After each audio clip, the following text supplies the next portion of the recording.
السلام علیکم بچوں، جیسا کہ ہم نے پہلی قسط میں ایک شہزادی کی کہانی سنائی تھی جس کو ایک بند کمرے میں قید کر دیا گیا تھا اور اس کی آزادی کی قیمت اس کے باپ کا خون تھا، اور جس شہزادے نے اسے آزاد کروایا تھا کیا واقعی وہ اسے آزاد کروانے آیا تھا یا پھر اس کے پیچھے اس کا کوئی مقصد تھا؟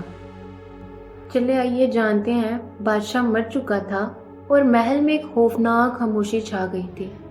نایاب پہلی بار روشنی میں کھڑی تھی، اس کے قدم محل کے فرش پر پڑے اور بادشاہ کا خون اس کے پاؤں کے قریب بہہ رہا تھا، مگر اس نے نہ آنسو بہائے نہ پیچھے مڑی، کیونکہ اس کے سامنے کھڑا تھا وہی شہزادہ جو خوابوں میں آتا تھا۔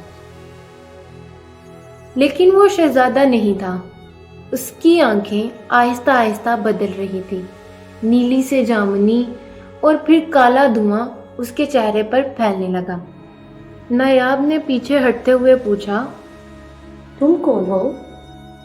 شہزادہ مسکرایا، میں وہ ہوں جس کا جادو تمہارے اندر بند ہے۔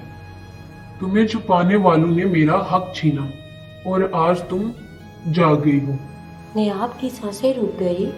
تم مجھے بچانے نہیں، لینے آئے تھے۔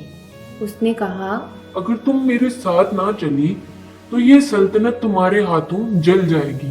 نایاب کے چاروں طرف دیواریں لرزنے لگی، اس کے ہاتھوں سے روشنی نکلنے لگی، لیکن اس روشنی میں درد تھا، غصہ تھا اور طاقت تھی۔ اسی لمحے محل کے بڑے دروازے پر ایک لڑکی نقاب میں تیزی سے اندر داخل ہوئی۔ نایاب اسے دیکھ کر چونک گئے۔ رک جاؤ، اس نے چیخ کر کہا، تم اس کی باتوں میں مت آنا۔ نایاب کی آنکھیں پھیل گئی۔ تم کون ہو؟ اس نے نقاب اتارا اور اس کا چہرہ نایاب جیسا ہی تھا۔ میں ہوں تمہاری بہن، میں وہی ہوں جو ہر روز تمہیں کھانا دے کر جاتی تھی اور جسے محل والوں نے ایک نوکرانی بنایا صرف تم سے دور رکھنے کے لیے۔ نایاب کی سانسیں بھاری ہو گئی۔ اس نے شہزادے کی طرف دیکھا، پھر اپنی بہن کی طرف دیکھا۔ سچ کیا ہے؟ جادوگر کون ہے اور دشمن کون؟